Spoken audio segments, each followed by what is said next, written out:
జ్ఞానస్ kitchen Telugu. ఈరోజు recipe మనం restaurant స్టైల్లో పన్నీర్ బటర్ మసాలా ఇంట్లోనే ఎలా తయారు చేసుకోవాలో చూపించబోతున్నాను. రండి.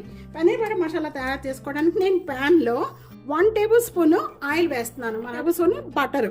ఈ బటర్ మెల్ట్ అవుతూ ఉండగానే ఇక్కడ 4 లేక 5 పచ్చిమిర్చి, 2 టమాటాలు, ఇలా 2 ఉల్లిపాయలు, 250 గ్రామ్స్ పన్నీర్కి ఇవన్నీ కూడా వేయించేసుకుందాం.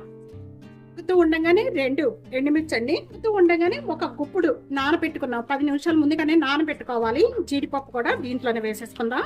10 నిమిషాలు నానబెట్టుకున్న జీడిపప్పు పెట్టేద్దాం. మూత పెడితే తొందరగా సాఫ్ట్ గా అయిపోతాయి. ఇవన్నీ 3 మినిట్స్ వరకు కూడా మూత పెట్టేసేసి సాఫ్ట్ గా ఎంత వరకు కూడా మగ్గించేసి 3 మినిట్స్ అయిపోయిన వెంటనే ఇప్పుడు ఓపెన్ చేద్దాము.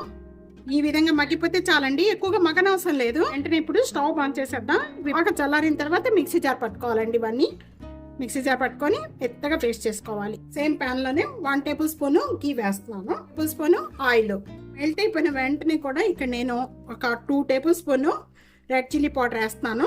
ఈ విధంగా కలుపుకున్న వెంటనే మనం మిక్సీ చేసుకున్న ఈ పేస్ట్ అంతా కూడా దీంట్లో వేసేసుకోవాలి. సబ్స్క్రైబ్ చేసిన వాళ్ళు ఆయిల్ మీరు ఏం వాడతారు అని అడిగారండి. మనకి దారా అటు సైడ్ సౌత్ లో దొరకదండి, ఇక్కడ దారా దొరుకుతుంది మాకు. ఇక్కడ నేను ఎక్కువగా దారా వాడతాను. దారా ఆయిల్ కానీ, నువ్వుల నూనె కానీ, పల్లి ఆయిల్ కానీ, ఈ 3 వాడుతూ ఉంటానండి. నేను పచ్చళ్ళకైతే నువ్వుల నూనె ఎక్కువగా వాడుతూ ఉంటాను. ఓకే ఫ్రెండ్స్, ఈ గ్రేవీ అంతా కూడా మనం మూత పెట్టేసేసుకొని మగ్గించేసుకుందాం. దీంట్లో సాల్ట్ వేసేసుకోవాలండి. ఇక్కడ స్మాల్ టేబుల్ స్పూన్ తో 2 టేబుల్ స్పూన్ సాల్ట్ వేస్తున్నాను. 1/2 table spoon garam masala powder. మనకి పన్నీర్ బటర్ మసాలా కస్తూరి మెంతి అనేది చాలా టేస్ట్ వస్తుంది. ఇలాగా బాగా నలిపి వేసుకోవాలి, అప్పుడే దీని ఫ్లేవర్ చాలా బాగుంటుంది.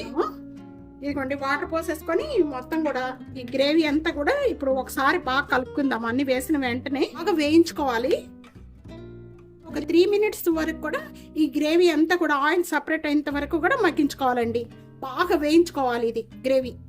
కొద్దిగా మధ్య మధ్యలో మూత ఓపెన్ చేసుకొని కలుపుకుంటూ ఉండాలండి. గ్రేవీ కలుపుకుంటూ ఉంటే కొద్దిగా బాగా కింద మాడకుండా ఉంటుంది. మూత పెట్టేసుకొని మగ్గించేసుకుందాం. ఒక 3 మినిట్స్ అయిపోయిన వెంటనే ఇప్పుడు ఓపెన్ చేద్దామండి. చిక్కపడిపోయిన వెంటనే కూడా 1 టేబుల్ స్పూన్ షుగర్ వేస్తున్నాను. 250 గ్రామ్స్ పన్నీరు బాగా క్లీన్ చేసుకుని ఇలా పీసెస్ కట్ చేసిన ముక్కలన్నీ కూడా దీంట్లో వేసేసుకోవాలి. ఇప్పుడు వేసిన వెంటనే కూడా ఇవన్నీ ఒకసారి బాగా కలుపుకుందాము. ఈ పన్నీర్ 1 గ్లాస్ వాటర్ యాడ్ చేసేసుకొని ఈ గ్రేవీ అంతా కూడా మళ్ళీ మూత పెట్టేసేసుకొని మగ్గించేసుకుందాం మీడియం ఫ్లేమ్లో పెట్టి.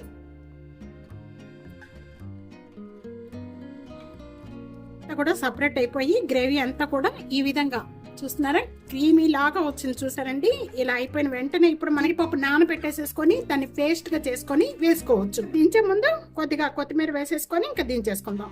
వీటన్నిటిలో కూడా చాలా బాగుంటుంది. బగారా రైస్, జీరా రైస్, ఫ్రైడ్ రైస్, వీటన్నిటిలో బాగుంటుంది. తప్పకుండా ఈ రెసిపీ ఇదే విధంగా ఒక్కసారి ట్రై చేసి మీకు ఎలా ఉందనేది కామెంట్స్ లో తెలియచేయండి.